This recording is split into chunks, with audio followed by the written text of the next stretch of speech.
Passenger car restoration day 6, 7, episode 6 or 7. I don't know, day whatever.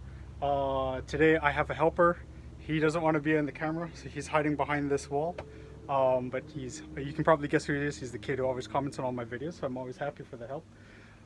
Actually going to do probably a proper time lapse today because everybody's been asking for a time lapse. So without further ado, we're going to clean out as much of this junk as possible, take it to the dump, and just another step in the right direction.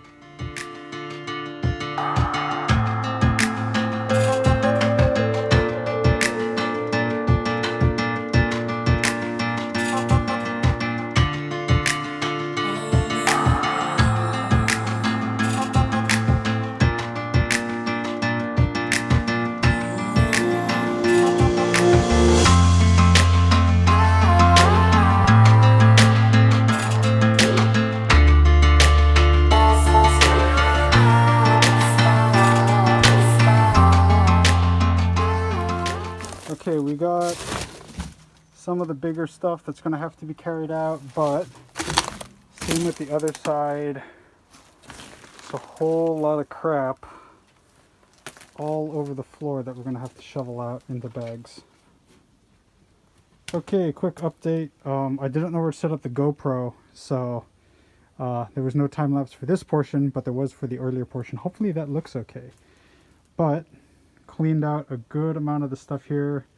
We got one of the water tanks moved, and amazingly, this may pay for a portion of the restoration. This tank is probably original 1886, 1887, around then, and they are made out of copper. Copper tanks this size probably worth a pretty penny, so that's exciting. Okay, almost 1 o'clock. We got a good amount of stuff done. Floor is kind of cleaner. All of the truss rods we're just going to leave there and not bother to clean around them for the time being. Got the corner cleaned out here a little bit. Put some stuff up on the stove. Found another bit of a curtain.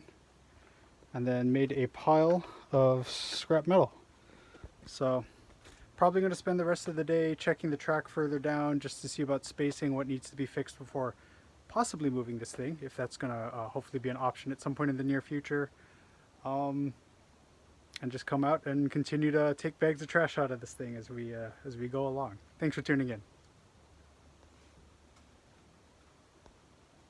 Stop recording.